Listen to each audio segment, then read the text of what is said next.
রাধে রাধে বন্ধুরা, তোমরা সবাই ভালো আছো তো? আমিও ভালো আছি। আর চলো আজকে তোমাদের সাথে আরও একটা ভালো হেলদি রেসিপি শেয়ার করব। চলো দেখতে থাকো, ভিডিওটা স্কিপ করবে না। বন্ধুরা, আমার বড় ছেলে ডায়েট শুরু করেছে। ও তো খুব হেলদি, তোমরা দেখেছো আগেই।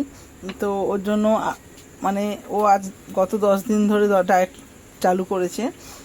তো আজকের ওর জন্য আমি একটা হেলদি ফুড বানাবো। চলো তোমরা দেখো কি বানাচ্ছি। দেখো এখানে জল গরম হয়ে গেছে, জল ফুটছে। আর আমি এই জলের মধ্যে দিয়ে দেব এই সবজিগুলো।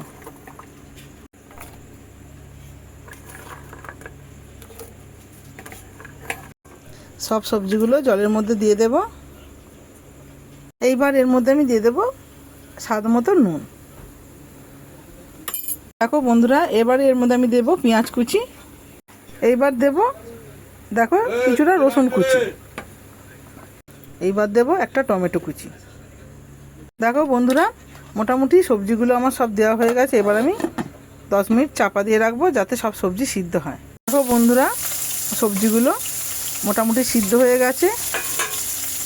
যেহেতু এটা অয়েল ফ্রি খাবার, তো এর মধ্যে তো আমি তেল দিইনি, তো সবজি সিদ্ধ হয়ে গেছে। আমি এবারে দেবো দেখো একটু ম্যাগি মশলা, একটু টেস্ট বাড়ানোর জন্য।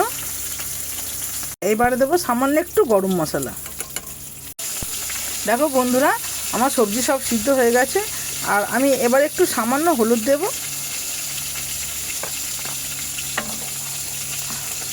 দেখো সব সবজি মশলা একদম রেডি। এইবার আমি দেব এর মধ্যে ওটস।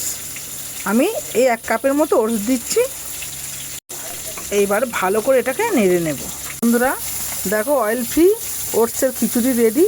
এইবার আমি ওপর থেকে দিয়ে দেবো সামান্য একটু সোয়া সস। আর দেব এই 1 চামচের মতো চিলি সস। তো বন্ধুরা দেখো কত সুন্দর আমার একদম হেলদি অ্যান্ড টেস্টি ওটসের খিচুড়ি রেডি।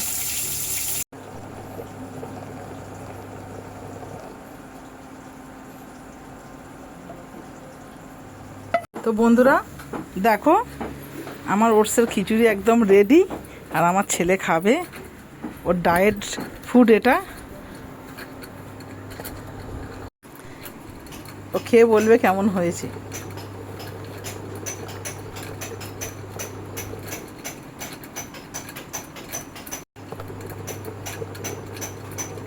কেমন হয়েছে?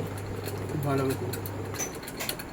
তাহলে বন্ধুরা, আমার ছেলে তো ডায়েট শুরু করে দিয়েছে। আর তোমাদের যাদের বাড়িতে এরকম হেলদি ছেলে যারা ডায়েট করতে চাও, তারা এইভাবে খাবে। তাহলে দেখা হচ্ছে পরের ভিডিওয়। Tata, by.